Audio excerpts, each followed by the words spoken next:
नमस्कार. या क्षणाची सर्वात मोठी बातमी. मराठा आंदोलक जरांगे पाटील यांना मोठा धक्का बसला असून ॲडव्होकेट गुणरत्न सदावर्ते यांनी जरांगे पाटलांच्या विरोधात उच्च न्यायालयामध्ये याचिका दाखल करत जरांगे पाटील यांच्यावरती कायदेशीर कारवाई करण्याची मागणी केली आहे.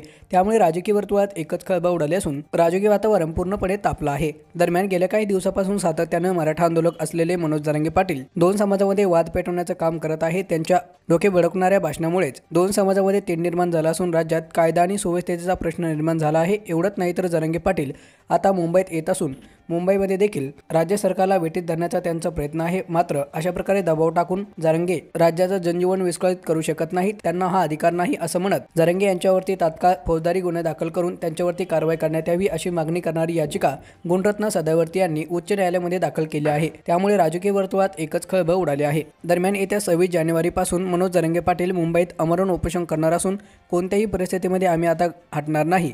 जोपर्यंत मराठा समाजाला आरक्षण मिळत नाही तोपर्यंत आम्ही घरी जाणार नाही असा ठाम निर्धार करून जरांगे पाटील मुंबईत येणार आहे. मात्र त्यांच्या मुंबई दौऱ्यापूर्वीच त्यांच्या विरोधात गुणरत्न सदावर्ते यांनी उच्च न्यायालयात याचिका दाखल केल्यानं राजकीय वर्तुळात एकच खळबळ उडाली असून जरांगे पाटलांसाठी हा धक्का मानला जात आहे.